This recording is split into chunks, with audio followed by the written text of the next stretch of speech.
Selamat siang pemirsa GPTV Indonesia dimanapun Anda berada. Berjumpa kembali bersama saya Andi Virgi dalam program Bukan Obrolan Biasa.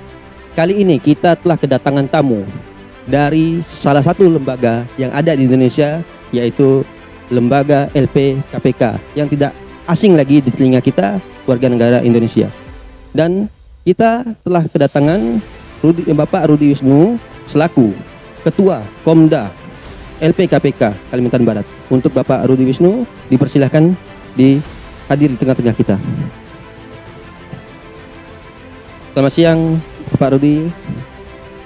Sehat Pak? Siang, sehat. Ya. Silakan Bapak. Terima kasih. Ya, pemirsa GPTV Indonesia, kita telah bersama Bapak Rudi Wisnu, yaitu Ketua Komda LPKPK Kalimantan Barat. Pak, pertama kali saya ingin bertanya kepada Bapak tentang kapan terbentuknya LPKPK di Kalimantan Barat. Terima kasih. Untuk pertama kalinya terbentuk lembaga ini, LPKPK Provinsi Kalimantan Barat ini, sekitar tahun 2016. Baik. Dan sampai sekarang tetap eksis. Pertama sekali terbentuk dan pertama musda terjadi itu di tahun 2017 di sebuah hotel ternama di Pontianak ini. Baik Bapak. 2017 musda itu Bapak langsung ketua kah atau ada prosesnya? Ya, perlu saya jelaskan di sini bahwa sebelumnya saya ini adalah Ketua Komisi Cabang Kota Singkawang. Baik.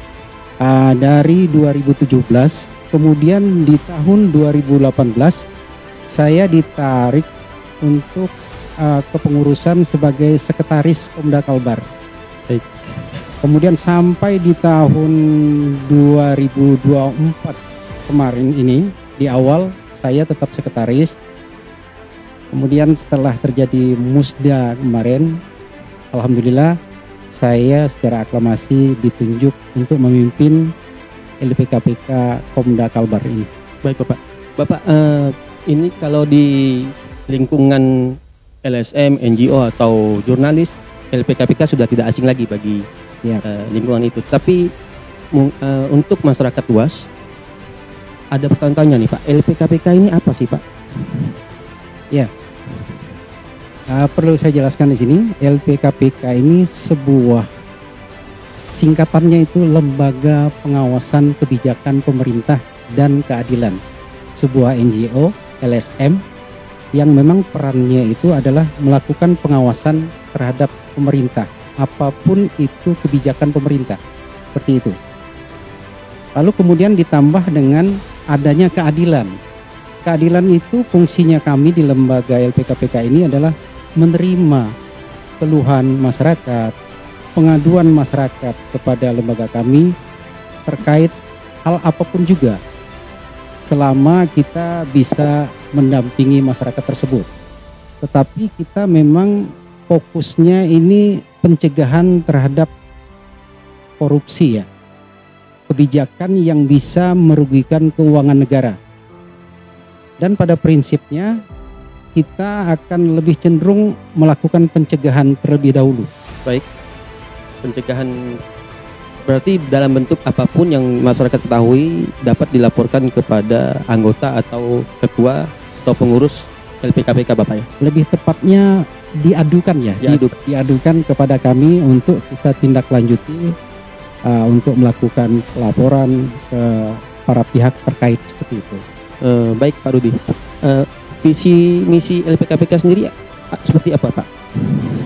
Ya, kita jelaskan di sini kalau visi kami itu secara umum adalah mewujudkan negara kesatuan Republik Indonesia yang sejahtera, bermartabat dan bersih dari korupsi, kolusi dan nepotisme. Itu secara umumnya. Baik. Visi dari LPKPK itu sendiri. Kemudian kalau misi kami ini khusus untuk Komda LPKPK Kalimantan Barat, itu adalah yang pertama, karena saya ini baru terpilih Jadi misi saya yang pertama adalah dalam struktur pengurus ini akan kita perkuat dalam rekrutmen keanggotaannya, pembenahannya di struktur ini sendiri supaya lebih mantap untuk struktur pengurus Komda LPKPK Kalimantan Barat itu sendiri. Baik. Lalu kemudian kedua, kita akan melanjutkan program-program yang sudah dibuat sebelumnya. Kemudian ketiga, saya sebagai ketua akan memperkuat koncap-koncap komisi cabang yang ada di Kalimantan Barat ini dalam hal kepengurusannya untuk lebih baik dari sebelumnya, seperti itu. Ya, tadi sudah Bapak sampaikan dengan kami di sini, Bapak pernah menjadi ketua Singkawang, lalu sekretaris di Kalbar, berarti pengalaman Bapak cukup lama di LPKPK. Program yang spesifik nih apa saja Pak yang akan dituju oleh LPKPK di Kalimantan Barat ini? Programnya khususnya ke institusi. Kita akan mencoba menjalin kerjasama atau bermitra kepada institusi, instansi, ke pengusaha juga bisa kita lakukan. Itu program kita. Kalau dapat kemitraan itu kita bangun. Kemitraan kita bangun untuk menciptakan satu keharmonisan lah dalam kinerja kita sebagai NGO. Lalu pengawasan kita di lapangan seperti itu, sehingga tercipta satu keharmonisan. Itu target saya sebagai ketua yang baru. Kedepannya nanti kita jalani bagaimana prosesnya. Nah, Pak Ketua, untuk kabupaten kota sudah berapa banyak yang terbentuk Pak di kabupaten kota LPKPK sendiri Pak? Sebelumnya itu di 2017 itu hampir 10 kabupaten kota itu sudah terbentuk LPKPK ini sendiri di Kalimantan Barat. Ya. Tetapi seiring waktu ada beberapa kabupaten kota yang dibekukan oleh Komda Kalimantan Barat itu sendiri melalui Komisi Nasional. Baik. Dengan adanya satu kesalahan ataupun melanggar ADART. Iya. Sehingga sekarang tinggal 7 koncap komisi cabang yang ada di Kalimantan Barat ini. 7 koncap yang masih aktif Pak ya? Iya, yang masih aktif sekarang ini hanya 7.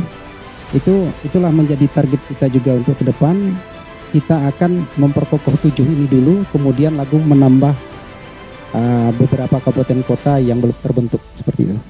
Nah, Bapak Ketua, sekarang Bapak atau anggota LPKPK di Kalimantan Barat ini sedang melakukan kegiatan apa Pak? Atau bolehlah kita tanya nih, kasus apa yang sedang kita dalami? Siap. Kalau mengenai kasus, kita sudah beberapa kasus yang kita tangani dan kita kawal secara khusus. Tetapi mungkin di kesempatan ini kita tidak bisa menyampaikan secara menyeluruh. Tetapi perlu saya sampaikan juga di sini, khususnya di daerah kelahiran saya memang ada mengawal 2 kasus yang termasuk besar dan sampai sekarang tidak ada action seperti itu, yaitu kasus rekaman wali kota dan lapangan Kridasana Kota Singkawang seperti itu. Karena itu sangat lama sekali di tahun 2018 sampai sekarang belum ada seperti nampak penanganannya yang mohon maaf yang serius daripada aparat penegak hukum. Rekaman wali kota mana tuh Pak? Rekaman wali kota Singkawang. Berarti rekaman itu diduga ada apa tuh Pak ya? Dia dalam tajuknya itu seperti kong-kolingkong ya antara wali kota dengan DPRD Kota Singkawang. Dugaannya terjadi kesepakatan seperti itu. Berarti persoalan itu sudah pernah dilaporkan Pak? Sudah. LPKPK. Ya, LPKPK waktu pelaporan itu ikut dalam satu wadah forum. Mungkin kita tidak menyampaikan forum tersebut. Baik, ya. Ya, kita se-Kalimantan Barat ini LPKPK berperan di dalam forum itu menyampaikan laporan tersebut ke Kejaksaan Tinggi. Kejaksaan Tinggi Kalimantan Barat. Pak. Kalimantan Tinggi Kalimantan Barat, dan informasi terakhir sudah dilimpahkan ke Kejaksaan Negeri Kota Singkawang. Kejaksaan Negeri Kota Singkawang. Untuk prosesnya Pak, sepengetahuan Bapak nih, sudah sampai di mana Pak? Tingkat penyidikannya atau prosesnya?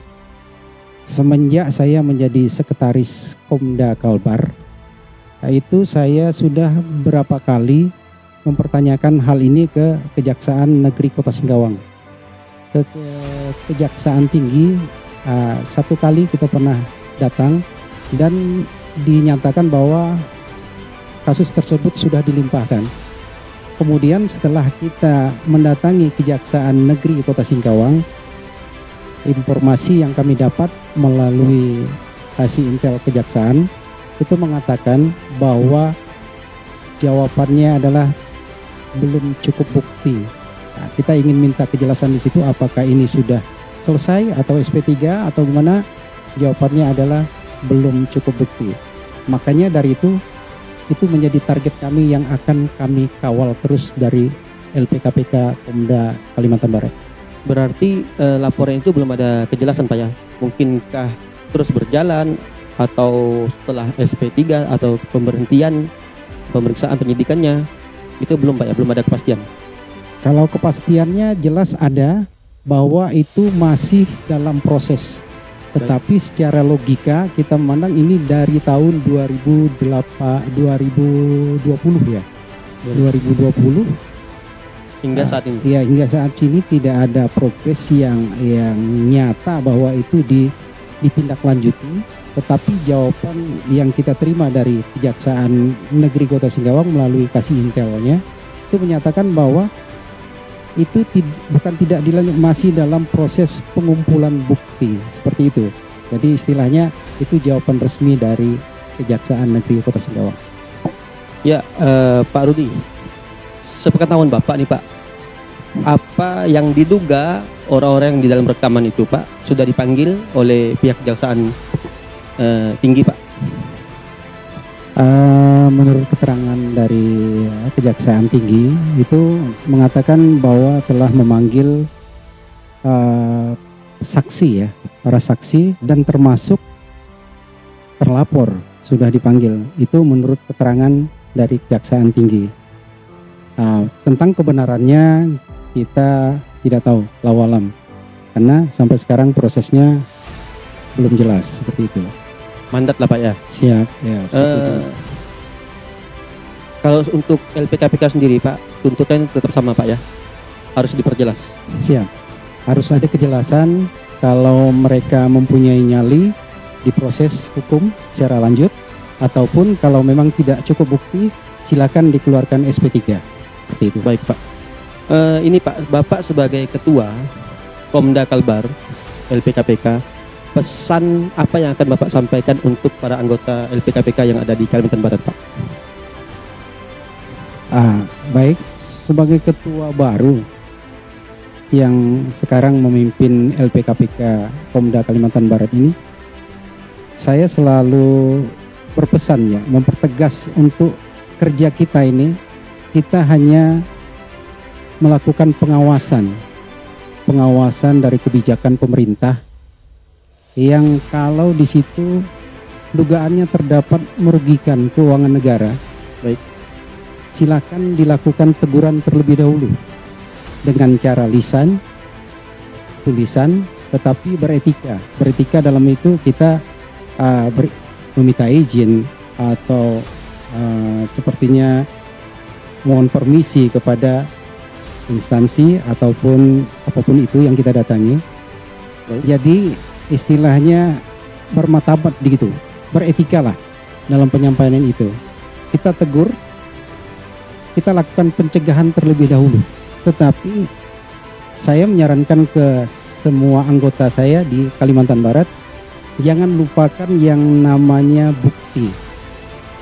Bukti-bukti itu harus kita ambil semuanya. dan kita minta klarifikasi kepada para pihak dan bukti itu jangan sampai terlewatkan seperti itu. Jadi istilahnya kita utamakan pencegahan terlebih dahulu, Baik. tetapi bukti harus kita ambil juga seperti itu. Baik, cukup Pak Rudi Wisnu. Terima kasih telah hadir di program kita Bukan Obrolan Biasa. Dan pemirsa GPTV Indonesia, dengan saya Andi Virgi, cukup sekian. Terima kasih, sampai jumpa.